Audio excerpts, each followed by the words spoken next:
incorporation of digital. We consider the incorporation of digital literacy. We using collaboration tools, LMSs, learning management systems, using YouTube and all that. And this presupposes something, that learning is no longer the be all and know all of the teacher, but there is a transition. So digital literacy has made it possible for learners to learn from different people. And not only does modern pedagogy presuppose the fact that there is an incorporation or integration of technology, but it also presupposes collaboration. The teacher is no longer the only person who dishes out knowledge to the learner, but it's become imperative that the teacher brings together other sources of. Kindly share the slides as you present, please.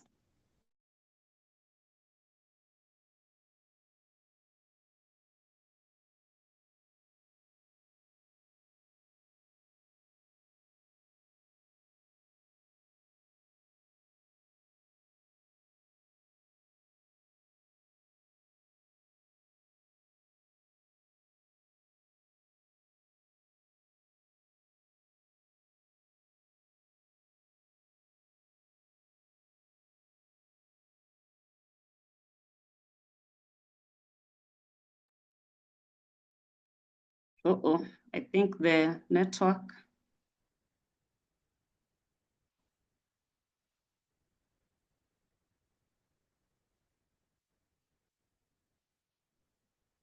Oh, you're back. Yes, like I said, we've been having serious network issues here in Nigeria. All right, like I was saying earlier before the interruption, there is need also for student determinism, students taking ownership of their learning. Now, what makes this different from previous methods, which are traditional? Let's go memory lane. Background, telling our stories. Remember COVID-19? About 80% of teachers were not really aware of the changes that were occurring. For instance, taking into consideration learners' diverse needs, taking into consideration digital incorporation in our daily practices. 80% of teachers, especially in Africa, were not aware, let alone even practicing digital integration in their classrooms. Now, 10% out of this 100%, they knew about it, but they were not using it for one reason or the other, either out of complacency, out of inadequate resources, or out of motivation, lack of motivation. It is only 5% of the 100% of teachers that were aware of the modern trends and were actually encouraged to incorporate all of these three aspects of our modern practices into their teaching.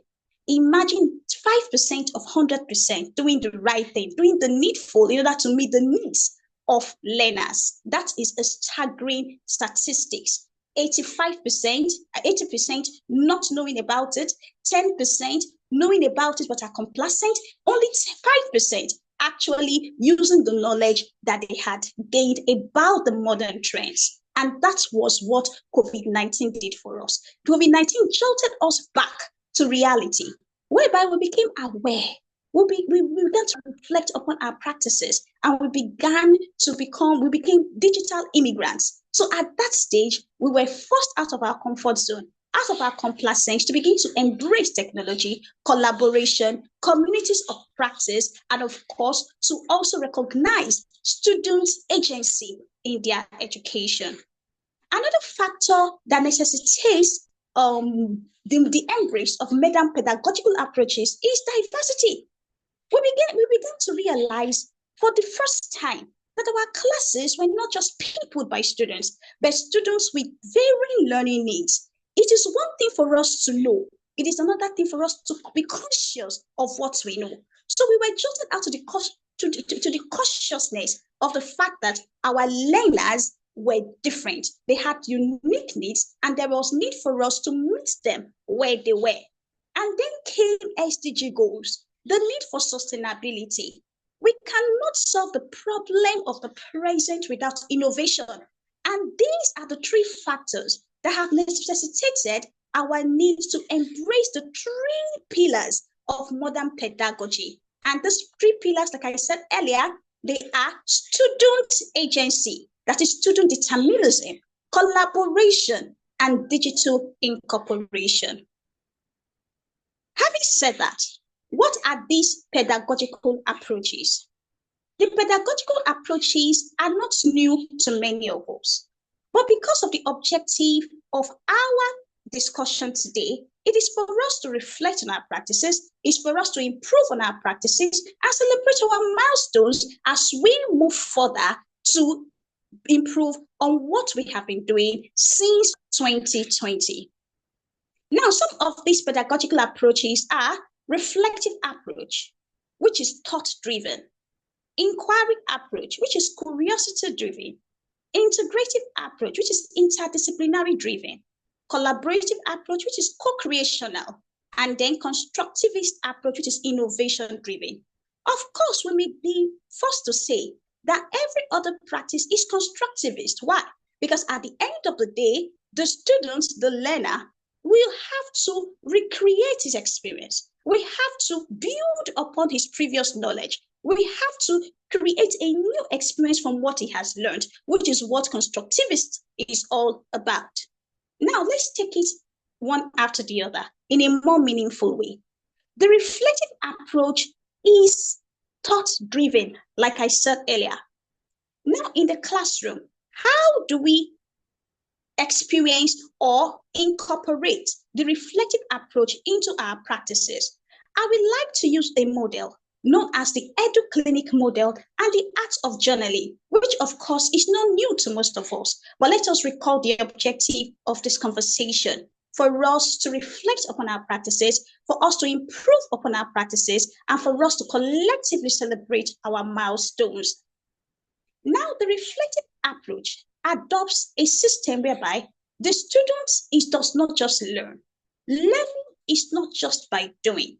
Learning is more of experiential, and it is more intentional, where the child is made to pause, to think about what he is doing now, about why he is doing what he is doing.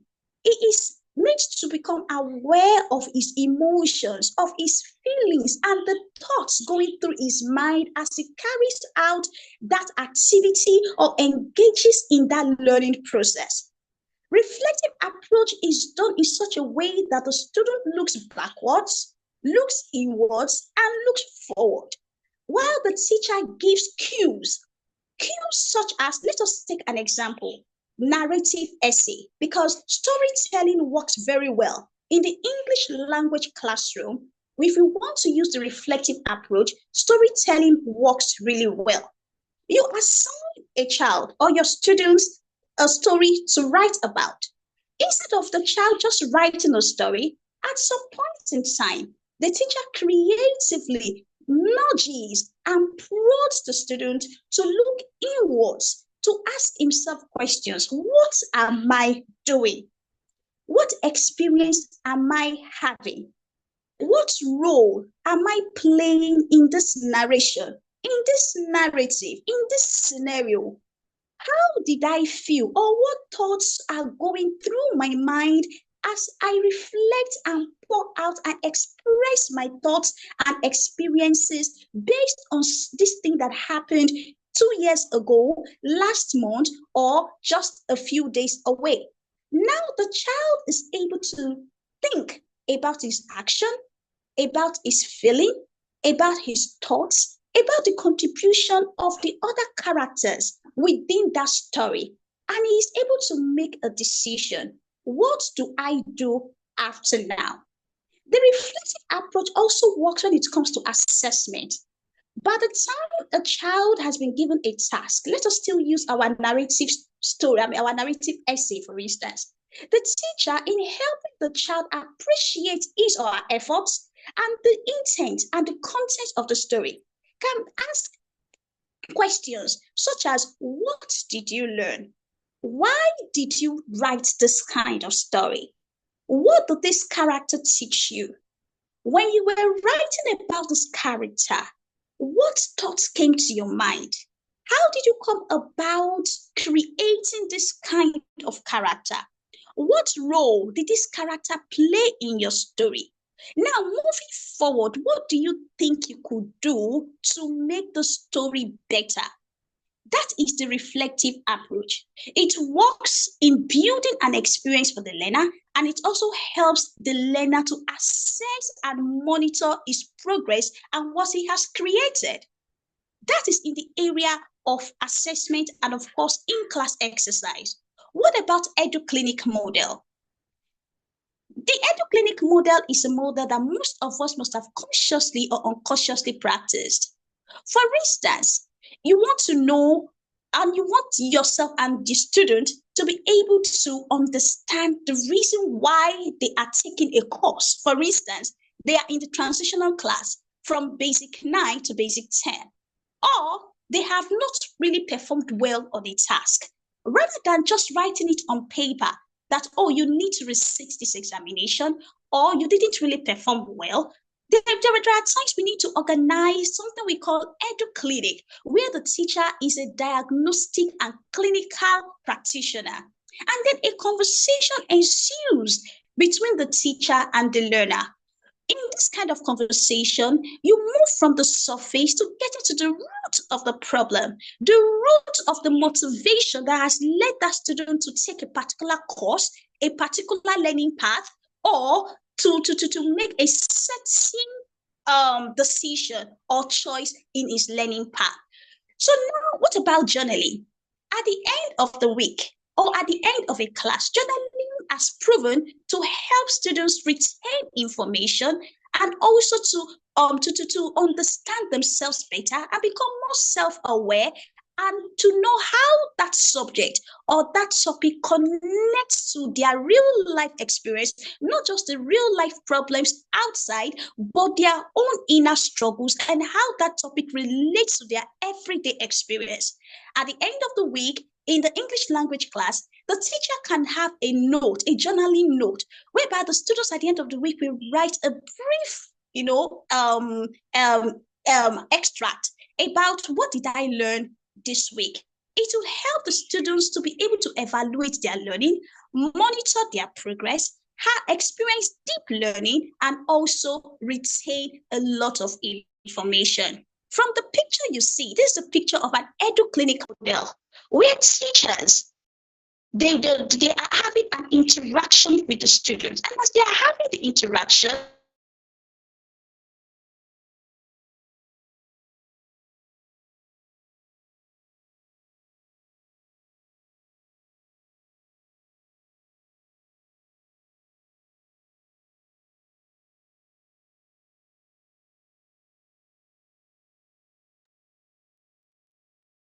Are you still there? We can't hear you.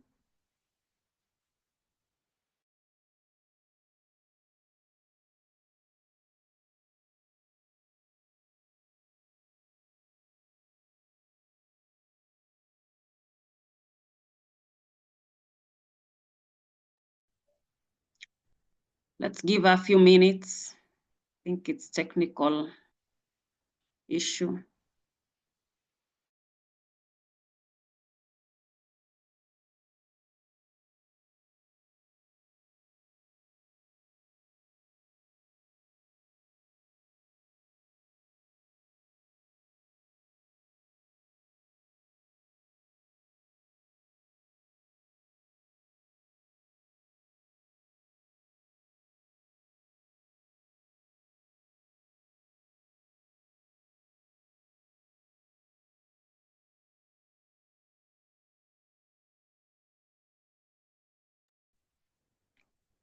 As we wait for her, anyone with a review up to where we've reached can raise up the hand and say something.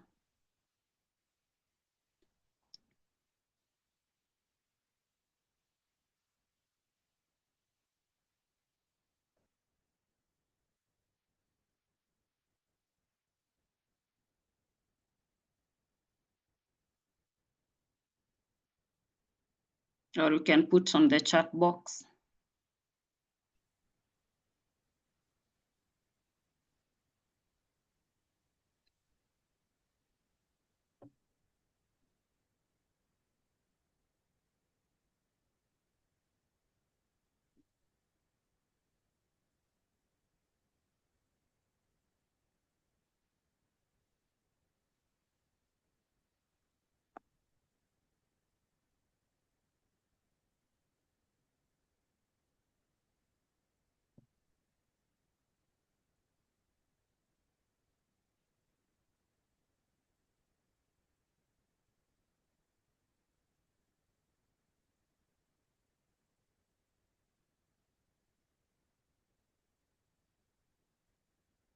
Okay, she's coming back in a few.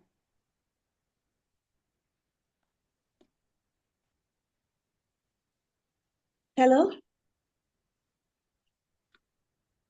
Thank you. Can go on. Okay.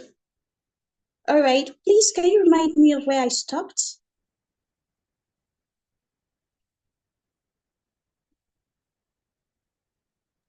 All right, we're talking about, okay, at this point, please, can you, because I actually was talking, I didn't know that you were not even hearing me because I wasn't getting any reaction.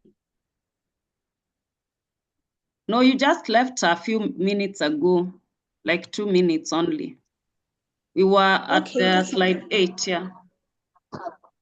Okay, that must have been network. So sorry about that. Okay. All right. Okay, so we're still talking about the inquiry approach, that it depends solely, as in on largely on a teacher's ability to ask questions. Of course, we know about Sorry, would you excuse me? But we can't see any, I don't know if the others are seeing any slide. There is no slide. You're sharing screen. There are documents, but there is no slide. Oh dear. And from my end, I'm seeing everything. Okay, please just Are you able to see now? I'm trying. No, I don't know if Okay. anyone is seeing the slides. No. There are no slides to be seen, Irene. Okay, just a minute.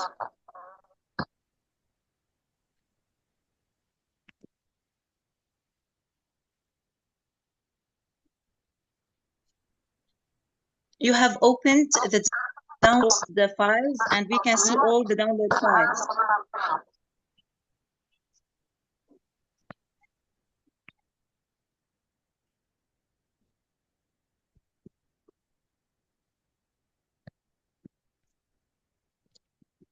Okay, let me try again.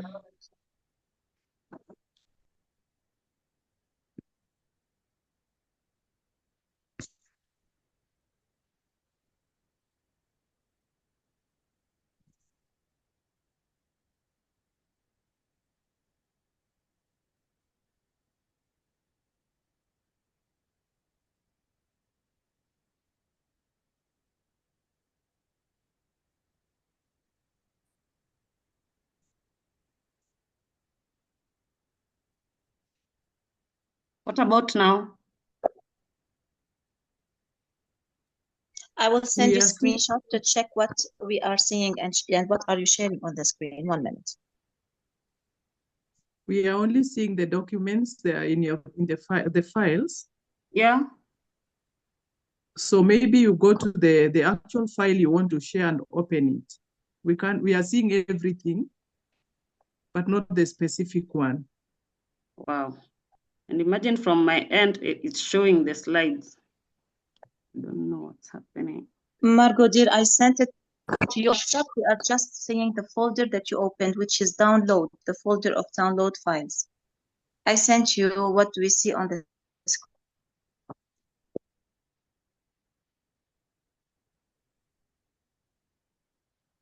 Okay, Mona, let me send you kindly the file you share for me, please. No problem. Send it to me and I will just, and give me permission, I will share it from my side. All right, thank you. I'll wait for it. No.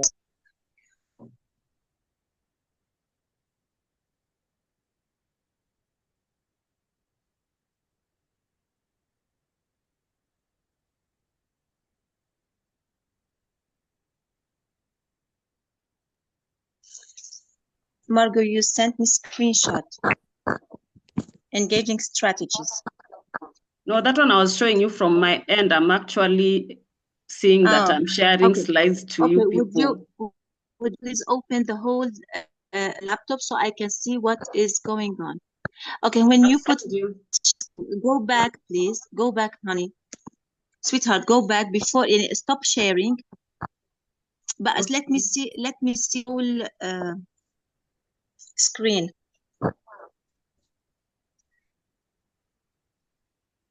Okay, if you don't mind, send it to me. Okay, on WhatsApp, and I will download it. Okay. I've already sent Here, you I'm your WhatsApp, downloading it. please. Okay, and I'll share it. Just 1 minute until it is loaded. Give me 1 minute. Okay, sorry, people. And we are so sorry. Okay, and I will join from my laptop so I can share it, and the speaker can just fill it while speaking. Here we go. 1 Okay. minute. All right.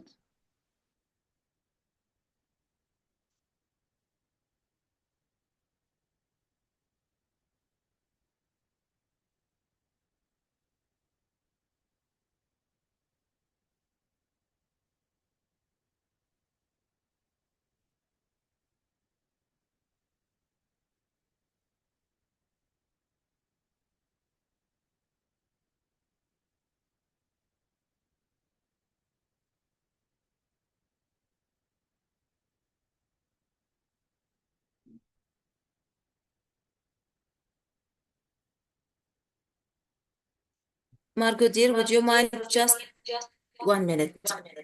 Let me leave this. Give me, please, permission to share my screen.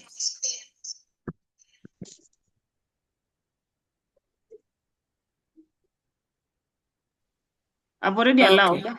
Yeah. Yes, now I can share it. Yeah.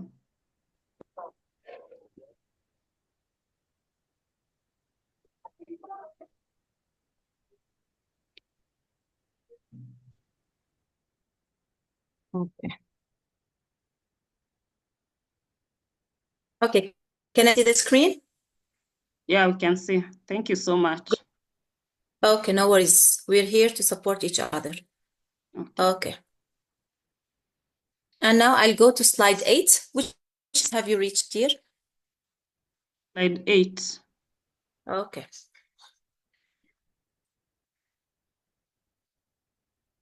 This one, 4, 5, 6, 7, and 8. This one? Yes. Okay. Okay. Anani, you can go on. Thank you so much. Thank you very much for the support. Yes, and we move to the integrative approach. Now, the integrative approach is a kind of approach that is multidisciplinary. That is, you bring in different perspectives, across curriculum. You bring in, you merge, it's a fusion of the curriculum, extracurriculum, and co-curriculum. And when it comes to the multidisciplinary approach, of course, a physics teacher can actually collaborate with the mathematics teacher, even the English teacher. For instance, a passage that is STEM driven, that is science based, one can actually collaborate with the science department, and then you bring in those teachers into the classroom, and together the students are able to see that comprehension passage from the lens of physics, from the lens of mathematics, and be able to interpret it better using the tool of English language. Students can also carry out projects that are interdisciplinary. For example, when you look at these pictures on the slide, there is a fusion of, the first one is about the STG, a multidisciplinary approach to learning, an English language class whereby the students had already learned about the SDGs in the classroom through a comprehension passage. They watched a video about the SDG goals, and collectively they were able to identify the most pressing problem, which is the environmental issues, that is climate action. And then they were able to come up with different projects as teams. The first slide shows us a project carried out by a team of students. Now, the students focused on community outreach. How does multidisciplinary come in here? The geography teacher came in to share his own ideas. The physical and health education teacher, it will surprise you. You would ask yourself, what has PHE got to do with climate action? What has it got to do with the environment? But it will amaze you that these people have a unique perspective to offer. Not from like the Chimamanda said, the danger of a single story. And then you now find out that there is a fusion of the classroom, the field, the the community, and of course the laboratory. When you look at the second slide, you see fine arts in action, fine arts and English language coming together to carry out a project. Now, we talk about the collaborative approach. This is what we are all used to. There is a model here, the think, write, check, share, talk model.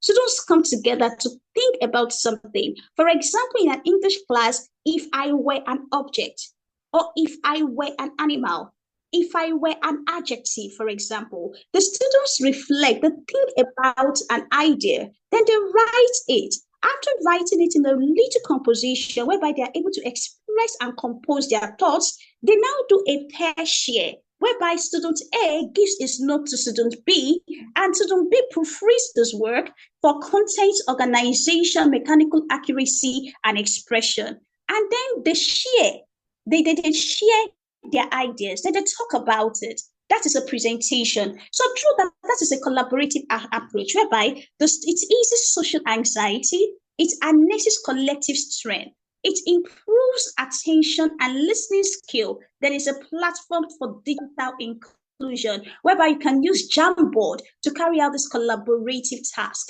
Let's move to the next slide, please. The constructivist approach, which is, it embeds all the other approaches that we have discussed about, because there is no way you would do, or you reflect. There is no way you would integrate or you would inquire without bringing in project-based. Project-based activity encapsulates all of the other approaches, because as the students carry out one project or the other, they have to stop to think, to reflect on their practices. They have to integrate other aspects of their subject area. For example, looking at this subject, there was home economics, because they had to decorate. They had to stitch, it was a question about Cinderella, an extract from Cinderella. And I remember the question said, what would the prince do in order to find Cinderella? Now they had to put on their thinking caps. Creative thinking came in. And then some of them said, okay, for some of them who had never read about Cinderella, amazingly, they thought of ideas. We're going to put out a poster. We're going to put out an announcement, like that. And in carrying out this announcement, some of them came up with cardboards, poster presentations. They designed the posters. That is home economics. Some of them decided to sell the posters in order to get people to buy tickets to watch the movie on Cinderella. I mean, project-based activity helps the students to harness their creativity, critical thinking skills, and of course, problem-solving skill. And this is the beauty of all the approaches that we have just looked at. So what are the benefits of the constructivist approach? It allows students choose their learning path. Are they going to be visual? Is it going to be hands-on? Is it going to be audio? They choose their own learning path.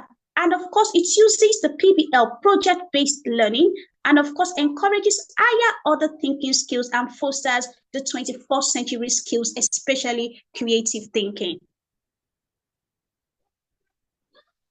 Now, for want of time, but we could do this on our own, where we can share our own application of any of these approaches in our English language classrooms. While we applied all of this, what did we observe? What did we learn? What challenges did we face? And how did we surmount all of these challenges? So I wouldn't know if some of us would want to take 1 or 2 minutes to share our experiences in applying all of these approaches through Think, Pair, and Share, through digital integration, through collaboration, and all of that. So we could take 1 or 2 minutes to just share our experiences and build upon our practices moving on.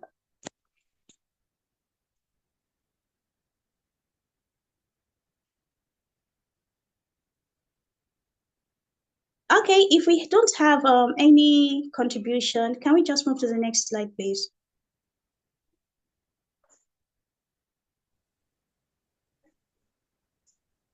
All right. In conclusion, there is a saying or a quote that says that gradually the aim of teaching and learning is for the teacher to grow from the scene of action. And how is that done? It is through scaffolding. We all know that in today's 21st century age and practice, the teacher is not the sole owner or monopoly, does not have the sole monopoly of knowledge. Knowledge is co-created, knowledge is shared, and the aim at the end of the day is for students to take ownership of their learning. Yes, that is the central aim of the modern pedagogy. And how is this journey, how is this destination achieved? Whereby our students are experiencing their knowledge creation by themselves. Number one, the teacher scaffolds. Scaffolding is when you guide the learner gradually until the learner is able to do that thing and arrive at his own conclusions and create his own experience of that particular subject or topic himself.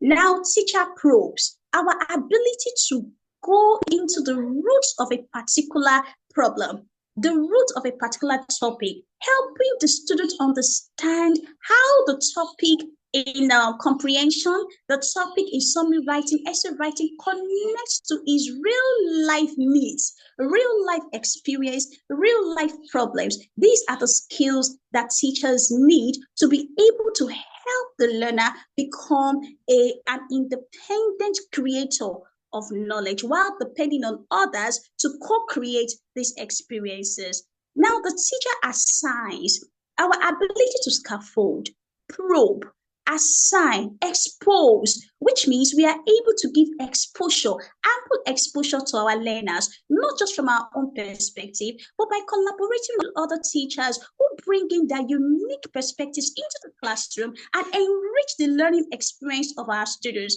bringing in virtual experiences into the classroom, diversifying the learning context of our learners. All of these things serve to expose our students, taking the students into the community. All of these help to broaden the horizon and understanding of certain areas or topics that we teach our students theoretically.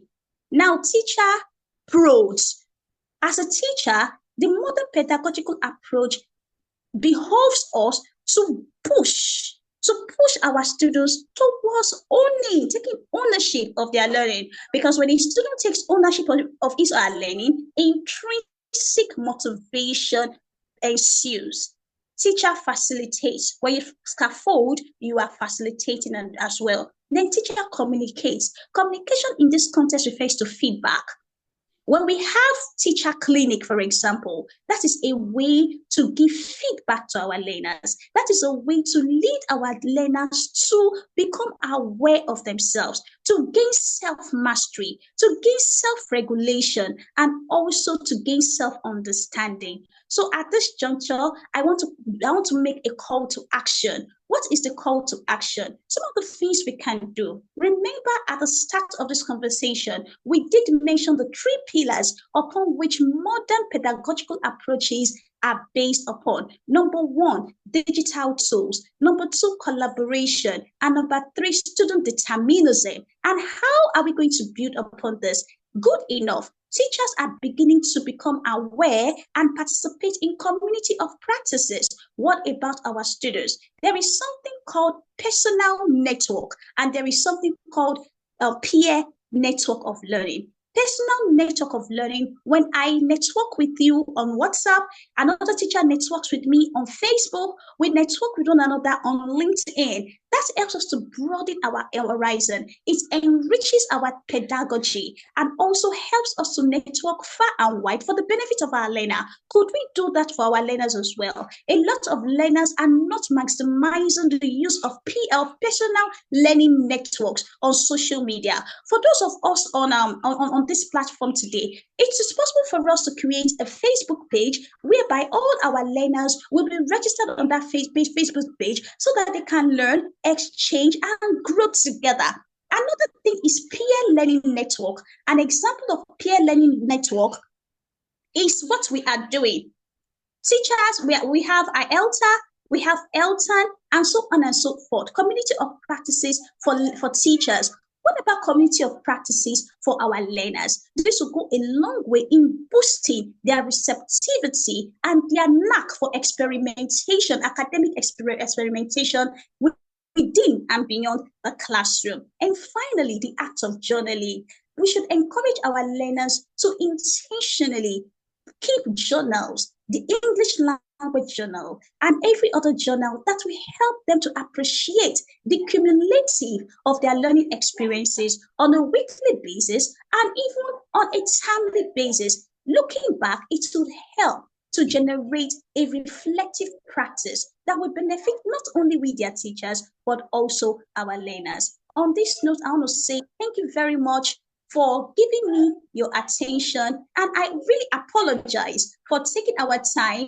And I hope that I just want to say thank you, and thank you. Thank you so much for the good session. This time, anyone who has a question, you can raise up your hand or also put in the chat box.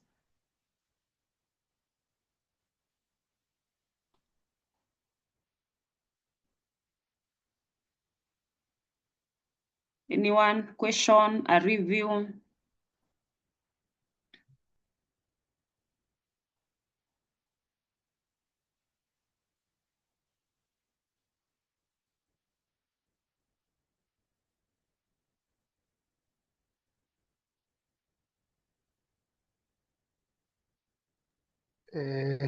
Hello? Yes, Antonio. Antonio, yeah. Good afternoon. Good afternoon from Angola. May you receive my greeting from Angola?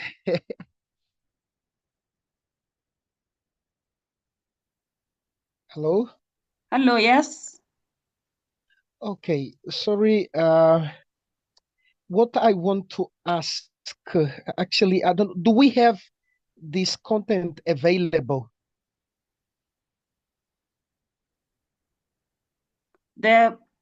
To see if it is possible, you share it with us.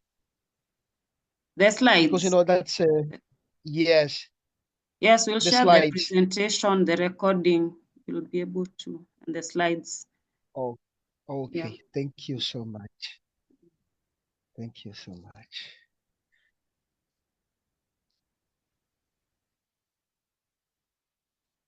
Any other So, dear, yes, Mona? I'll share the screen for the recognition certificate. Yeah. Okay, dear. Here it is.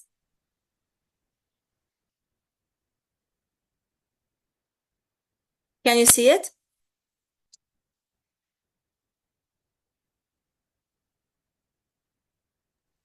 Yes, can we you can see my screen? Yes, we can see. Okay. You can go ahead and award her. And see no one else has anything to say. Everyone can see the screen? Yes, we can see. Antonio, yes, I can see. I can see. First, allow me to congratulate Margot on just preparing such webinar and to congratulate our speaker today, OLUWABUNMI ANANI. Hopefully, I pronounced the name correctly. And this certificate of recognition is proudly presented to you, dear, for sharing your time and expertise as a speaker of the webinar of today on the title of Engaging Strategies, a deep dive into modern pedagogical approaches for English teaching, ELT. Awarded this 5th day of October 2024 via Zoom. It is signed by Dr. Nir. He's the president of IELTA International, and by Miss Irene, and she's the ambassador of IELTA Kenya. Okay, thank you. Really, it was, I know we have got some problems according to the connection. So we are so sorry for the inconvenience, and hopefully that next time the connection will be much better. It was really informative. All the information that you shared, we enjoyed it, but we wanted just to have a better connection so we can hear you better. Okay, thank you so much, Mona. Our speaker, I you have have one something question. to say? Yes, Nabil, go ahead. Yeah. So the presenter has presented in a very good way. So if you have any suggestion, like other than interdisciplinary uh, collaboration, what about like trans-country collaboration, something like that? Can you rephrase your question again? I mean, you talk about interdisciplinary collaboration, right? Yes. Yes. Yeah. So this is very important in my view. So I always campaign about interdisciplinary collaboration. But what about like collaboration between countries or schools or Of other course. institutions? Yeah. Yes, of course, yes. And that is very crucial.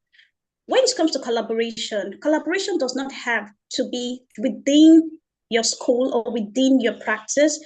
It doesn't have to. It cuts across. It cuts across different contexts. Like you just mentioned earlier, it could be between classrooms, within intra or inter. So it all depends on the goal of the teacher. The goal of the teacher would also determine the kind of collaborative practice that would be incorporated towards achieving the learning, to meeting the learning needs of his or her learners.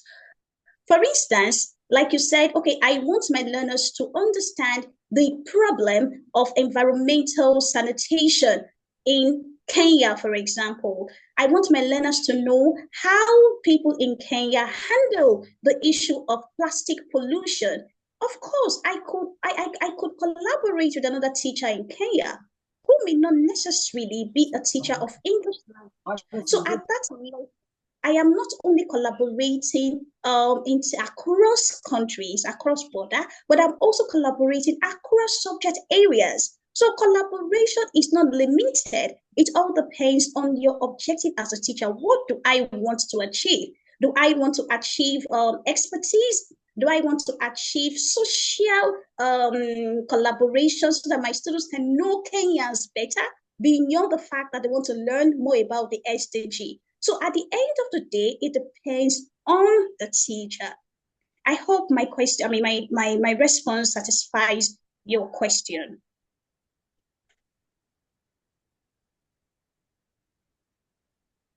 Yeah. I do believe that. If we want our students to be like, if we want to prepare our students for the 21st century skills and for the future, we need to have we need to be like connect our English classroom with any type of other disciplines. Otherwise, students will only have limited knowledge on some basics, but they don't have they might not have another skill. So you answered it well. Thank you very much. Okay, thank you, Nabil. Any other person with a question? I don't know if I'm right, but I will try to say what I also could understand on this. Example, the presenter was talking about SDGs. Then, example is also one of the aspect of knowing the like the social stats. When we integrate the social stats in the like in a classroom, it's really important for the student being able to understand about the global context, so that the student they're gonna be able to know how how the world works, internationally. However, as a teacher, is also our responsibility to make our student as minded, open, and like a community of minded, open like those who can understand, the global context. And I think so. Then one of the aspects I also would like to point out is that I don't know if it is in this opportunity or not, but what I want to say is, I am in a country in which people, like the young people, they do not consider that much their local language. Example, in my country, here in Angola, few young people, they do not consider about their culture heritage. However, we've been conducting a project in which we integrate also the local language. I mean, it's one of the, I mean, English is one of the best way of making our student awareness of, I mean, aware of their culture heritage. And I don't know actually, and I would like to know from you. I don't know if you got, I would like to know from you guys. In your point of view, uh, I mean, which tips would you like more, to give me, according to this thought? Okay. What speech? Yes, I did understand the preamble you gave before the latter parts of your question. So what exactly are you requesting to know? Is it some ways in which you can help the teenagers or the youth in your country to embrace and understand it, to want to know more about their cultural heritage, or to use their Yes, yes. tongue? Okay, the different ways you can encourage them to be curious about their cultural heritage. Mhm. Okay, fine. One of the things we do, like here in Nigeria, yes, whereby in a lot of homes, the English language is spoken. And you find out that a lot of the children, they are beginning to lose, awareness of their culture, let alone the use of their mother tongue. And this is an issue for us because we do not want our local tongue to go extinct the way things Yeah. are going. Yes. So one of the strategies we have adopted is we bring in, for instance, of course, we are all English language teachers. We intentionally look for literary texts that are written in the primary mother tongue in that community. For example, I'm sure you must have heard of Chinua Achebe's Things Fall Apart. Yes. So it has been translated in some of our local languages. And so we intentionally bring it into the classroom. Now you've heard of Nini Oshundare. He's a poet. Nini Oshindare's poems, for example, we intentionally translate it in our local dialect. For instance, it could be in Yoruba. I live in the northern part of Nigeria. Nini Oshundare is Yoruba. But here in the northern part of Nigeria, our local lingua franca is Hausa.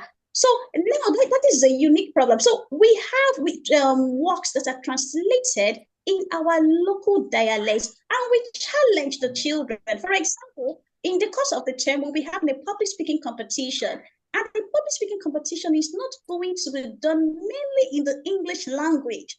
In order to encourage our students to be culturally sensitive, we are also bringing in public speaking in the local dialect, because in our curriculum, students offer Hausa as a subject. So why can't we bring in Hausa as a tool of our communication in our competitions? So these are the ways we deliberately inculcate the use of the local language into our students. Another example is this. We have a cultural sites around us that students, they don't usually visit. So we intentionally also create time to visit all these cultural sites, and we tell them stories behind these cultural sites.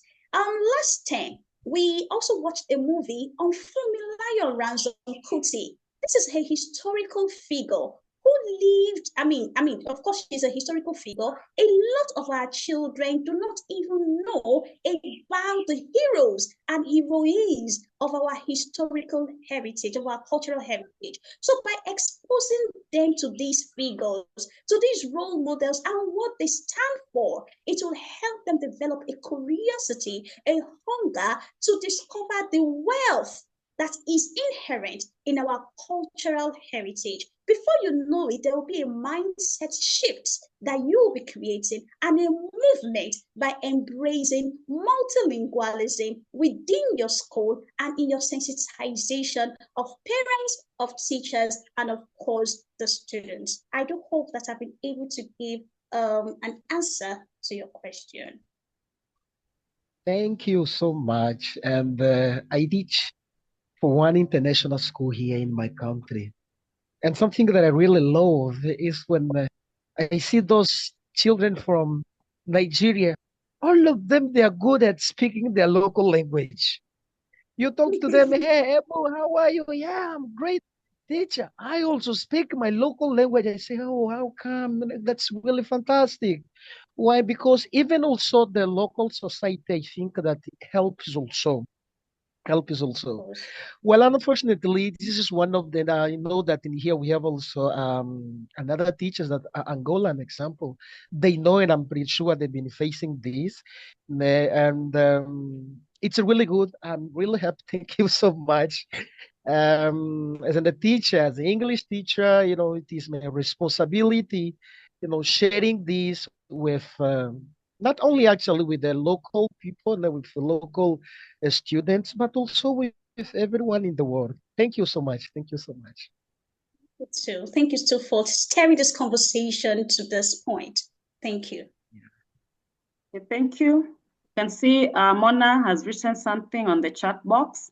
She says, create a positive and supportive environment, establish trust, empathy, and understanding, make learning relevant, connect lessons to students' interests and experiences, use active learning techniques, incorporate group work, discussions, and hands-on activities, provide opportunities for choice, allow students to make decisions about their learning, use technology effectively, integrate technology tools to enhance engagement, give constructive feedback, offer specific and actionable feedback to help students improve, celebrate achievements, recognize and reward progress no matter how small, model enthusiasm, show your passion for teaching and learning.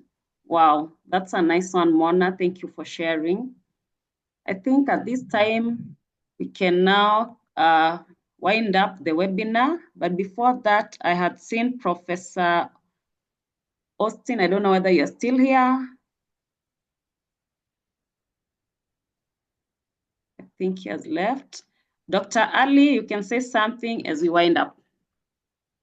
A review of the entire webinar.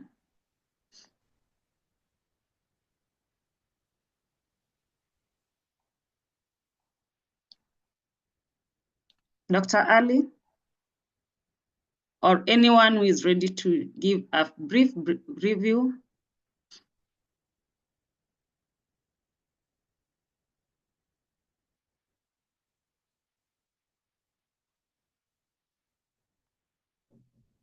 Okay.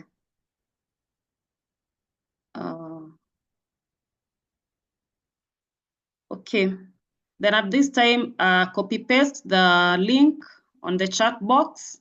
You'll receive your certificate immediately after filling in the survey form. Thank you so much for your patience and thank you for joining the webinar.